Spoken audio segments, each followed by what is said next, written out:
Well, it's a bit difficult to say how it all started because it's never one event or it's always a lot of things. There are two things how it all started. One is cryptocurrency. I was always very, very interested in cryptocurrency, and I was working with McKinsey, and I was doing their very traditional and very big sector, banking and insurance. So Bitcoin somehow popped up and we were discussing it. And if I'm very honest, I did not believe in cryptocurrency. I did not believe in all this concept of digital currency, anonymous transactions and so on.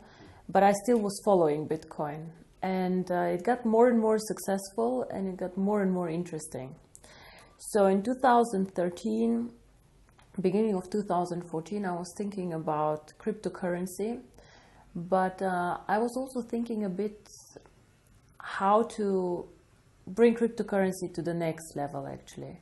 Bitcoin has a lot of good things. It is the pioneer. Without Bitcoin, without their blockchain, without the idea, we all will not be here. But they have several things. One is Bitcoin is not a coin for everyone. It is has its own usages, and it is the right coin for some people, but not for everyone. For example, a lot of people are attracted who are more speculators because the price goes up and down quite a lot. A lot of people who do more transactions are interested, but transactions meaning like a money transfer. So I send from India money to Germany, and a lot of people in the IT sector do this. And the third, I would say, big party who is interested in this was people who are interested for reasons in anonymous transactions.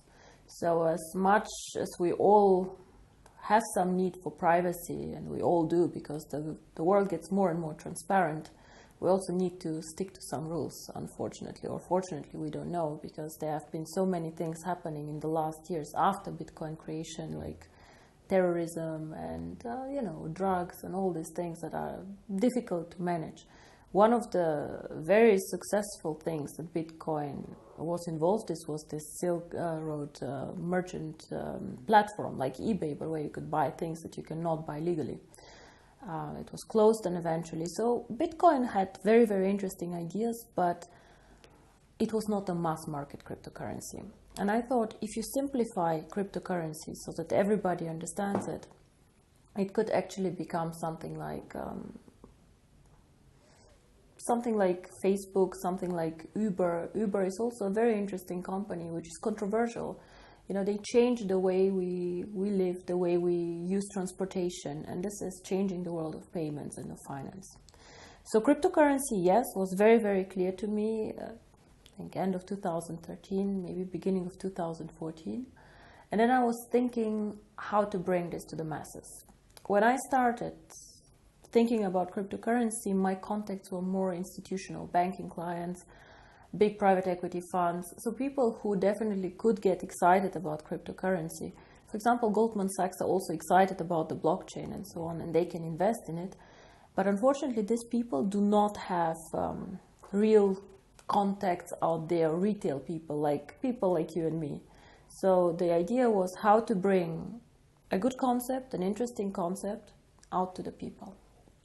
And there I have a personal friend, his name is Sebastian Greenwood, who has been active in network marketing for quite a while. He was the one actually who suggested, let's do network marketing. And I said, no, let's not. Because exactly when we wanted to start this company, another company, which was quite big, that went bankrupt, and a lot of people had lost money, and it was all over the press, the internet, and it was just a lot of bad vibes in the industry.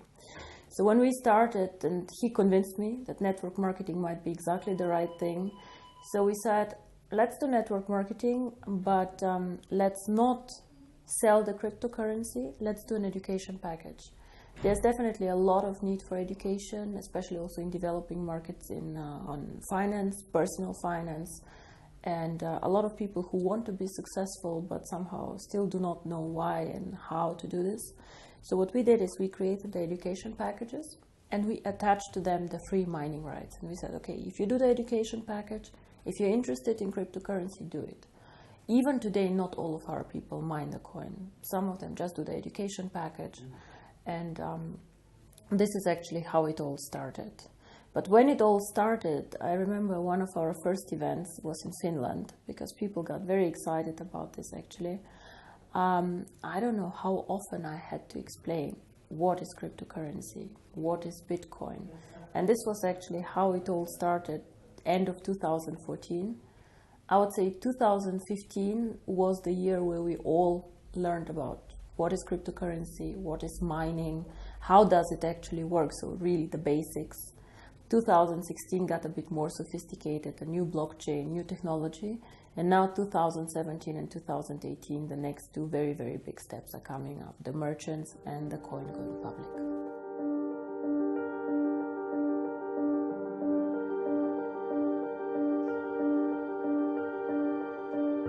If you go to websites like CoinMarket or whatever, you will see that there are a lot of cryptocurrency out there. Nobody can say how many actually. It can be 400 or 500, we just don't know. So in my opinion, however, there are maybe 3 or 4 really big ones who are trying to be big, who are trying to find a niche, and who are trying to do some work. Bitcoin for sure is one of the big ones. It is the most liquid cryptocurrency out there. Most people who speak about cryptocurrency trade this coin and do things with this coin. Still, the transaction value is very, very low. So if you look at it, it's probably 3 to 4% of the coins who get transacted per day. And a lot of these transactions are internal transactions. It means I put from my account to another of mine account, just for safety reasons, coins. We have Litecoin. Litecoin is a big coin. It is probably the number 2 out there, but nobody actually uses it, even not in transactions.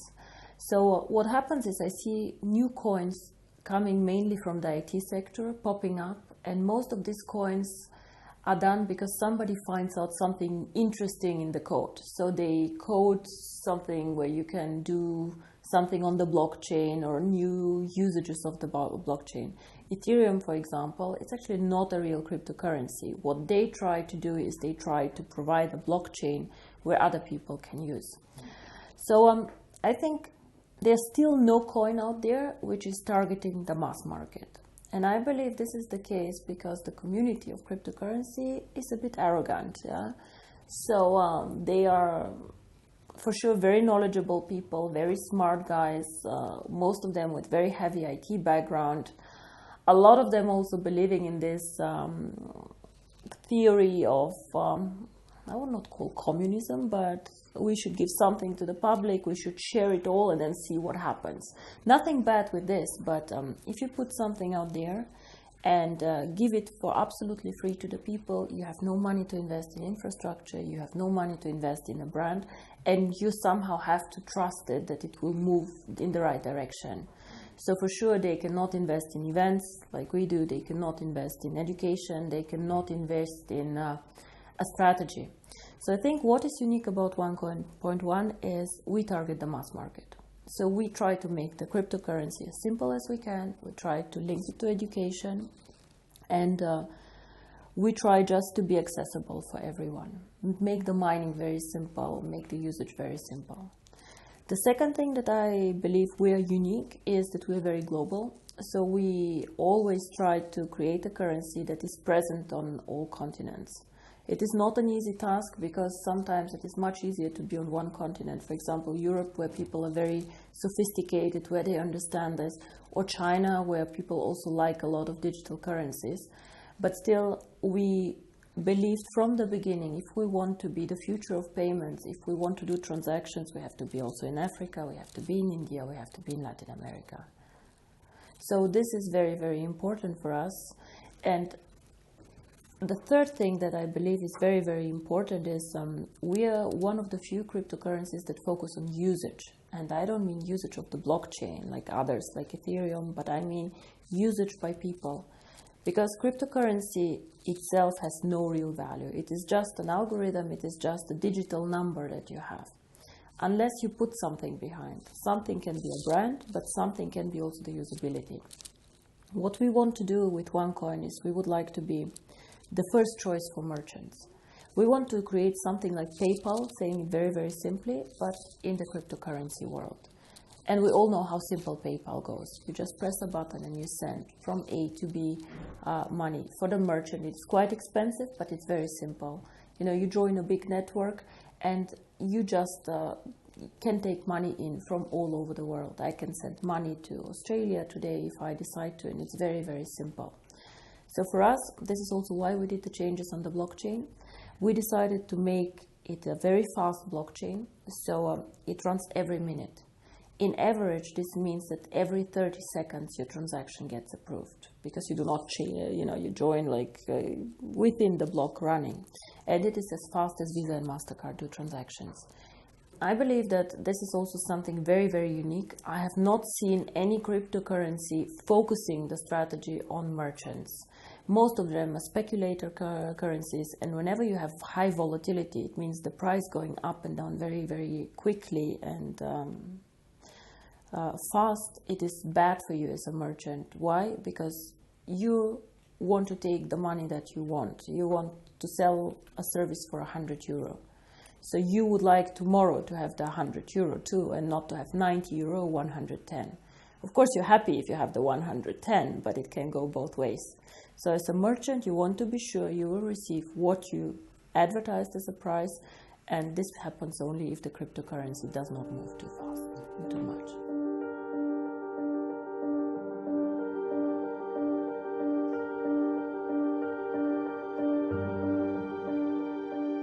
I believe that the network should do nothing else than communicating this, because I'm just making money, I'm just making commission. It can never be just the reason why somebody should join a network. Then you can sell soap, you can sell whatever is out there, I don't know, beds and things like this.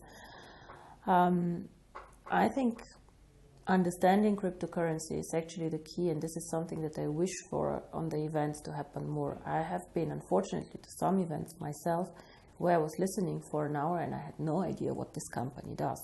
So the unique thing about us is education, and then if somebody wishes, the cryptocurrency. Of course, cryptocurrency can change the world, and I believe it will. The question is, will it be tomorrow? Will it be in a year, or in 2 years, or in 3? It is unstoppable. It already started. The interesting thing about cryptocurrency is it is so global that it is very difficult even to stop it. So much better than trying to stop cryptocurrency, in my opinion, is to regulate cryptocurrency. Just to regulate cryptocurrency as part of the financial landscape. We are not banks, for sure not, but to make some rules for people out there, because today everybody can go and create a cryptocurrency and start collecting money. This is not the way it should be. So what we, for example, do is we already started doing KYC procedures, things that you normally do for opening a bank account. Or if you're a merchant and you want to join us, you still have to provide us with some documents so we know what do you sell, what is happening, why is money being transferred. We don't have to, but we do this. So this is one thing with the merchants. It's a lot of freedom of business. For example, for the European market, if you're a small, innovative Swedish company, what can you do? You can develop some cool software, you can do things. Most of us are in the digital network, they are doing interesting things. And then you want to sell it to other markets. It can be Asia, it can be India, it can be everywhere. But China and India are very difficult to sell things to. They do not have the free capital flows that we have. So you might find a Chinese buyer, but it's difficult for you to get a payment. And it's very frustrating because you're a small company, you focus on software, you do not focus on international payments. If you're a big company, you can do this, but you don't have the know-how. Now here, cryptocurrency can help you, because OneCoin is very strong in China and is very strong, for example, in Europe. So what you can do is you can put your software in our shop that is starting now in next year. You can put up the price, whatever the price is that you would like, and then a transaction between a Chinese buyer and a European buyer can happen like this. Within 1 minute, the transfer is done. So this is something very exciting. For me, this is a bit more freedom of doing business. And the second thing, as you say, is the unbanked. Now, the unbanked, I don't know if you had a look what happened in India. India is a cash economy. So a lot of the poorer people who do not have a bank account for several reasons. Poor people normally do not trust banks. Poor people hoard the money for emergency. Within 4 days, they told them that they need to come and just give the cash that they have only up into a limit, and they needed to exchange it, and the other cash was just void. Now this is a disaster, and this disaster will not hit the rich people. It will hit like very, very small people who have their savings. Cryptocurrency can make a change. Now, you ask me, if a person is so poor he doesn't have a bank account, how will he deal with cryptocurrency? A lot of people have access to phones, so if you manage to link cryptocurrency to a phone, and of course it's already linked to the internet, you can give these people so many more options how to bank with us. So a cryptocurrency provides just another corridor how they can make money movements and how can they join the financial system. But we have to be very, very clear on this. This is probably the most complex part of what we're doing. The merchants, I believe, is quite simple to put together. Then you have to grow the merchant network. You have to be attractive, low-cost opportunity, fast, reliable, fine. But the remittances, you always need a point where cash gets collected. And this is the second part of the strategy, which will come most probably only after we open the coin for everyone. You need to make sure that there are points where you can make the virtual currency real. So where cash can come in that people have, they can send somewhere, and then they can get the cash and go to the supermarket and spend it. It can work, for example, if you get several partners to join. It can be a phone company because you go and pay your phone bill, or you can just charge on your phone bill the cryptocurrency and back. It can be a big gas station chain, for example. It can even be a supermarket chain. Like if it's a big chain, they can take cash in for you, they can give cash out. For example, in Germany, a lot of supermarkets started giving cash out with your card. So the same can be done for cryptocurrency. You just need to find a lot of points and a lot of partners, again, a network, where they support the idea of cryptocurrency. And to be honest, I believe that this will happen because banks currently have a monopoly on many things, and they do not treat some of their clients in a good way. So I believe that a second system, a financial system, will be created and somehow will happen. How fast, I cannot tell you, but there's always this tipping point theory. Things start, grow, at one point of time, they just reach a point where it just gets inevitable and just like goes out.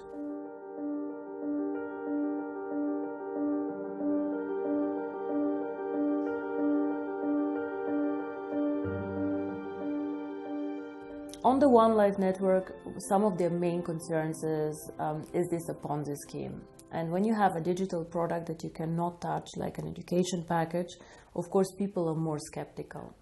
So I respect everybody who has questions or who criticize or just wants to talk to us. But what I do not like is when people do not do their homework and do not check what is going on. Now, a Ponzi scheme, we all know what it is. A Ponzi scheme means that new money feeds old money. So we had this Bernie Madoff scandal somewhere, like the guy was taking investments from the public, promising huge returns and then paying out the returns, not because he was a smart investor, but because he had, taken new money in, and it's one point of time it stopped. When you join the One Life network, what happens? First of all, we have never made any return promises. Why? Because we are selling the education package. It's up to you if you mine the coin or not. What will happen to the cryptocurrency? We do not know.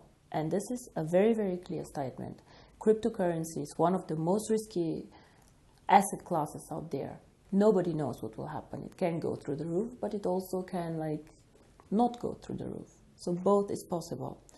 But what is important when you speak about a Ponzi scheme is, first of all, we give people the opportunity to make money without paying for a position. Every week I have between 300 and 500 people in the network, sometimes even more, who have a non-paid position, a rookie position, and who make commission on them. These people also can earn tokens to go and join the mining.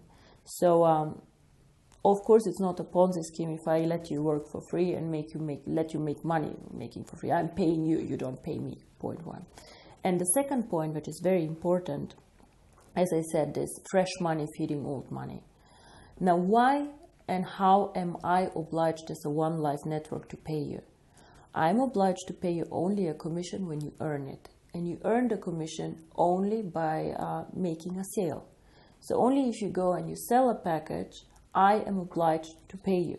So I do not need to get somebody in my network to meet my obligation. If you all stop selling tomorrow, I don't have any obligations anymore to anyone on paying commission, because there's no sales event coming up. And this is very, very important. Whoever is interested, but unfortunately a lot of our critics are not interested in this, can check out also the legal opinions that we have. We have a Swedish legal opinion, we have an English legal opinion, we have a German legal opinion, Italian, I think, also. All of these jurisdictions are quite strict and have very clear rules. And all of this are saying we are not a Ponzi. Now, one thing that I would like, again, to make sure in the network, I believe that we as a company are very clear on what we do and what we don't. But sometimes some people get overexcited and say things that are simply not correct. So I, again, would like to ask all of our distributors to take education extremely serious.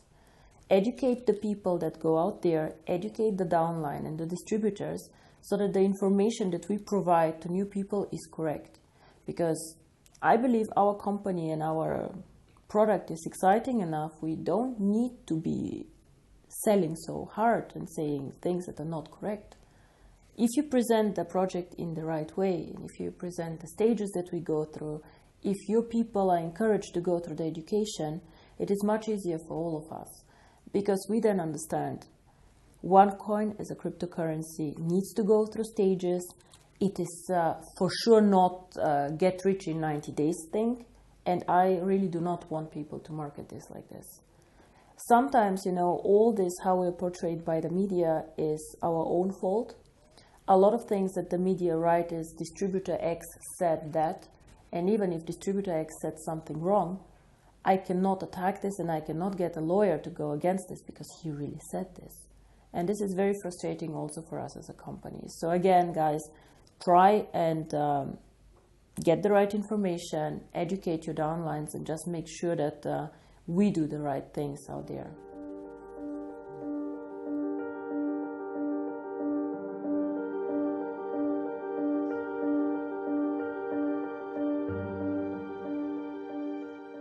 So we had 2 very exciting years. We were growing very fast. We were doing very, very good things. We did some adjustments too as a company on the blockchain, things that we just did not know before when we started. For example, the blockchain and the merchants. Now, the best, I think, is yet to come, and the most exciting part is coming now, because now we have to move from just mining the coin into usability of the coin. And the first thing how you can use the coin is moving on with the merchants. 2017, January, February, we launched our own merchant platform.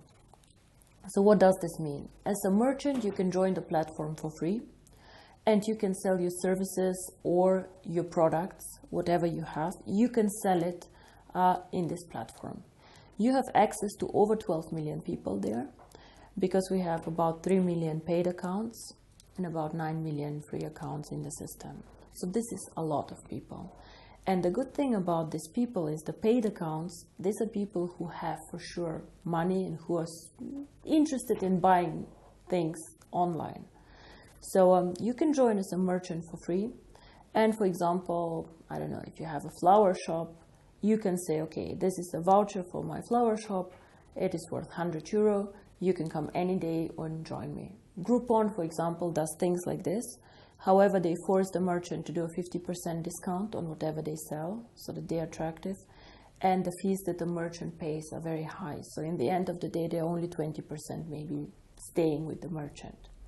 What we want to do is, if you're a merchant, you get access to our client base. You can offer your services, you can offer your products. However, we want you to take 25% of whatever the price is in coins. Of course, a lot of our network will get excited. Some of them have small businesses. Some of them already are exciting merchants about this.